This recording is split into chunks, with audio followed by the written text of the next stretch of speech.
Hey guys, welcome. It's Sleepy Reader. Whoops, there's my hand. Not a robot, but I wanted to recommend to you a audiobook I've been listening to. I'm sure it's available in print too. I don't know if it's brand new or has been around a while. I just discovered it on audible.com. It's called Slugfest: Inside the Epic 50-Year Battle Between Marvel and DC. And obviously, its whole point is the back and forth between Marvel and DC since the beginning of the Silver Age. And along the way, you just get a lot of comic book lore of those two companies. And for the most part, it seems pretty convincing about the competition, the rivalry, there's a big focus on the initial sort of cluelessness of DC and their old-time editors and everything. Sometimes I'm not sure if all the facts are correct or put in the proper order. I can't tell. There's no mention of how he did his research, whether he's just going from other people's articles and interviews or whether he did any interviewing and direct research himself. I suspect it's just pretty much all from the existing material. If you read all the interviews available over the years, you might be able to piece together this story, or there might be some other inside information. But he does, occasionally mention he's quoting an interview, or that he's mentions a book by someone. Like, I didn't know Carmine Infantino wrote a book, so I'd like to dig that up someday. Probably pretty obscure by now. For those who don't know, Carmine Infantino, along with being a great early Silver Age artist at DC, ended up for a while the editor-in-chief or publisher of DC in the very early 70s. He was the man who hired Jack Kirby. Now here, that's the thing, that I've always heard that, maybe I heard it most from Howler Mouse, that Carmine Infantino kind of had it out for Kirby. Whereas in this, it's portrayed they're old friends. But Infantino was kind of plunged into the position by surprise. He wasn't expecting or looking to become the publisher or editor-in-chief or whatever. When they got rid of their old guy, I can't remember which one it was, that they just kind of swerved and offered Infantino this position almost on a whim. And then later they hire Jeanette Kahn, who's not an obvious person to run DC Comics. She was like 27 years old and had worked, for 5 years in children's publishing or something. But she had a lunch with the owner of the company that owned DC Comics, and he was telling her that, according to this book, he was telling her that they were thinking maybe just stop publishing new comics and reprint the old stuff and work on selling the characters in other media and merchandising and stuff like that. And Jeanette Kahn over this lunch supposedly talked him out of that and pointed out how the comic book part of the company was this, greenhouse, hothouse for creating new ideas. An idea we've all heard since a lot. If that was new to him and she said it to him and that's how she got the job. I'm also surprised, when I read the description of the Marvel, the DC implosion, where they cut like 50 titles or something like that, that she did not, get the axe at that point, or she's not mentioned after she's introduced, she's not mentioned a whole lot in the story. There is the apocryphal claim that one of the old-time editors, when they heard she was hired for the job, I don't know if it was because she was a woman, because she was so young, because she hadn't worked in comic books before, one of the old editors went into the bathroom and threw up. And then there's the story of Carmine Infantino getting fired, and the possibility that it was Vinnie Coletta with his claims to underworld, claims to mafia kind of connections, who got him fired. And there's a story of one of the editors, no, one of the writers, Jerry Conway, talking to Infantino as he leaves the building for the last time, goes down an elevator, and then popping out of the next elevator is Vinnie Coletta saying, "See, I knew I was going to get that guy." And a little credence could be paid to that, because for the first, 3 or 5 years of Jeanette Kahn's time at DC, Vinnie Coletta became the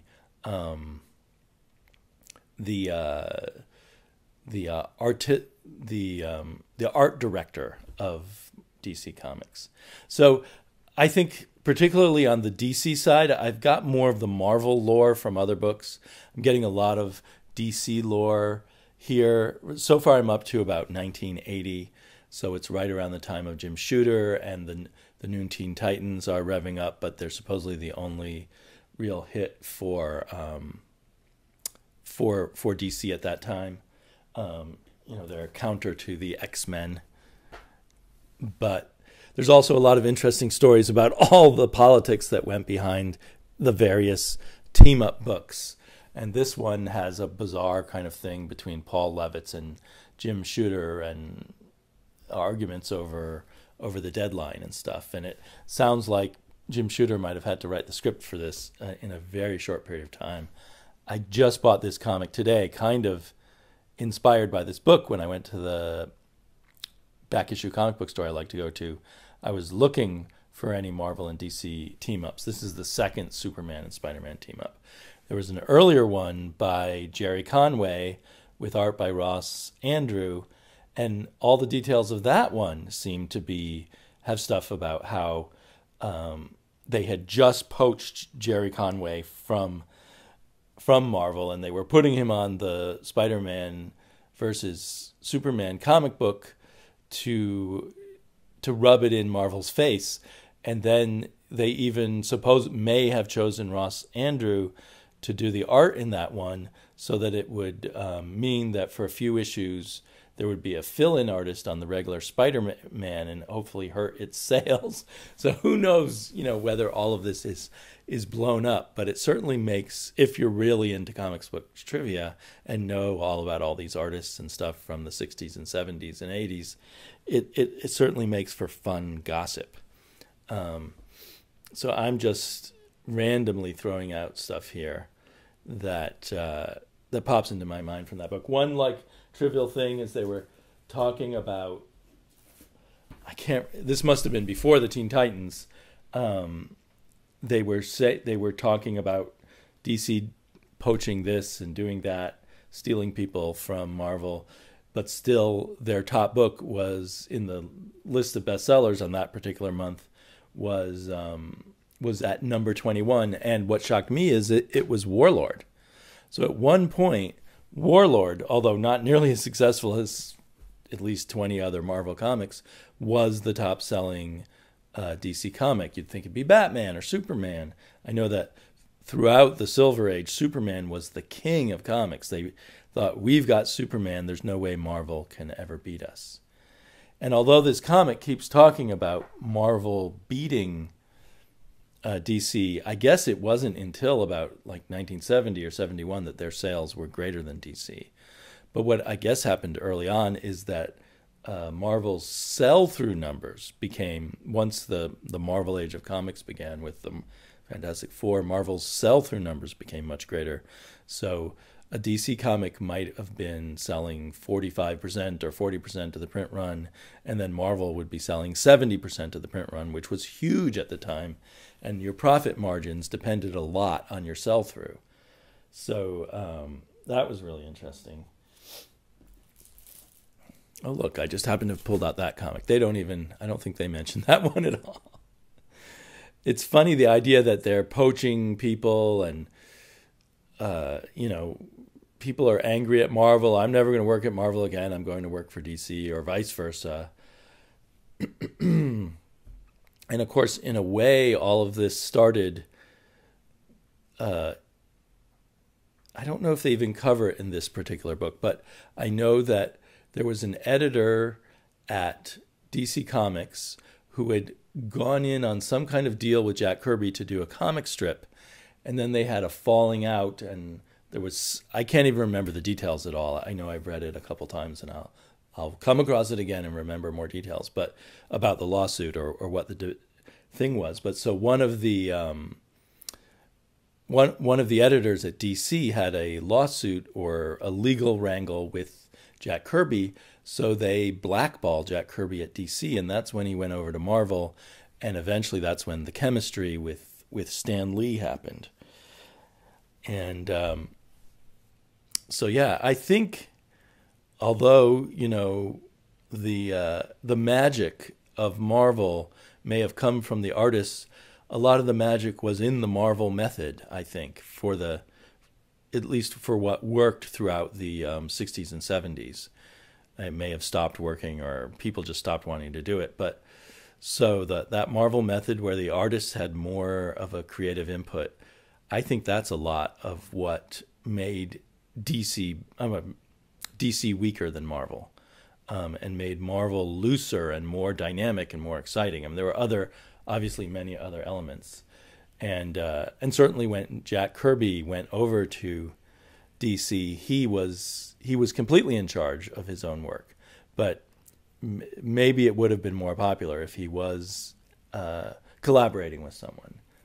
Although I think in the long run, you know, looking back historically, can just see this amazing stuff that Jack Kirby did at DC that he might not have done had he been working with a collaborator. He might have been toned down and it might have sold better, but as historical things later on.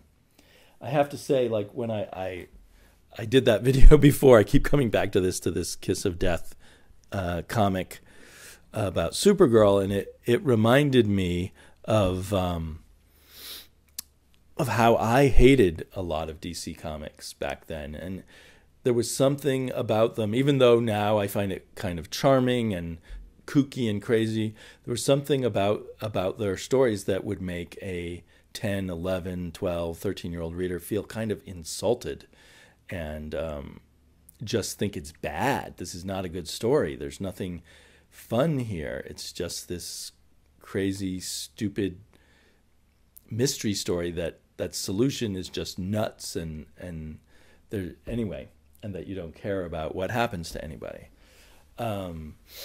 So DC, you know, some of DC anyway was just really bad. From at least one perspective. From another perspective, then I think it's really good, and I really like it. And another thing that they don't mention, but the DC characters, as the 60s wore on, always seemed sad and scared or frustrated or, I don't know, disturbed in some way. Even here, which is much later, the characters are defeated. Although, I mean, sometimes we're seeing Marvel characters being defeated, but it just has a different tone to it. But generally, you just got a much more positive vibe. And it's weird that because they were from pretty early on, I guess, from like the mid or late 60s, they were trying to hire younger writers. They were talking, you know, like Jim Shooter was their writer who wrote in the Marvel style, supposedly. Although when I read his, I guess it's all relative. When I read his Legion of Superheroes, it doesn't feel very Marvel to me. I guess it's a little bit like Stan Lee's X-Men, but not a whole lot. And so I don't, and maybe there's also just some basic core difference between the Marvel and DC superheroes. It'll be interesting because I assume as we go later into the 80s that DC will be regaining some sales, although then probably losing them again in the 90s. But I don't know. I'll have to see maybe I'll do a second part on this. I'm trying to think of, there's so much. There's just so much in here. Kind of like that. There's that other book that's just about the history of Marvel Comics, The Untold Story, that has a similar feeling. But I think I'm enjoying this even better because the back and forth between Marvel and DC makes it more interesting. But there's just so many details that are, to my trivial comic loving mind, fascinating. I can't even think of all the stuff to tell you. So I'll leave it there. I've given you kind of a sample of all the, interesting things that stir up. I kind of wish they'd come back to Jeanette Kahn. They just sort of skip over her, and it just seems to be Paul Levitt's this, Paul Levitt that. Jeanette Kahn sounds like a very interesting character, actually. And it's very interesting to me to know, after all these years and reading so many comics and pondering about them so much, to know who was really behind what. I've heard some people here talk about the Rutland stories, that took place in Rutland, Vermont, where they had a famous Halloween party that Marvel and DC creators would go to in the 70s. And they did a secret crossover that went from an issue of Amazing Adventures with the Beast, I think by Englehart, to a Batman that was by Danny O'Neill, and then to a Thor. I think Dr. Von Chilla's favorite Thor might be that one.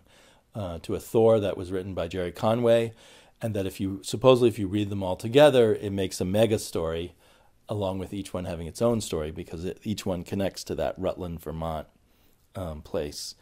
And that was like their second covert, according to this book again, covert crossover that when way back in the 60s when the Squadron Sinister appeared, who were obviously counterparts of the Justice League, that was actually a conscious crossover, if you will, with DC.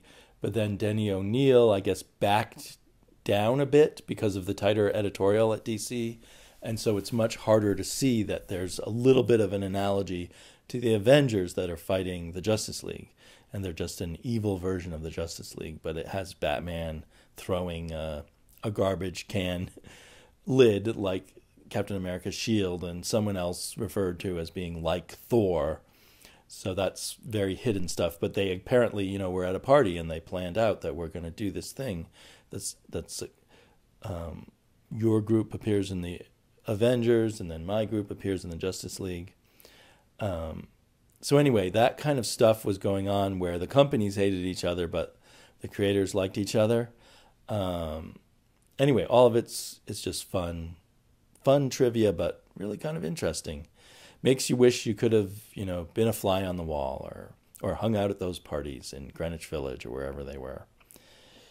Okay, I've blathered on long enough. On to the next video, eh? Bye-bye.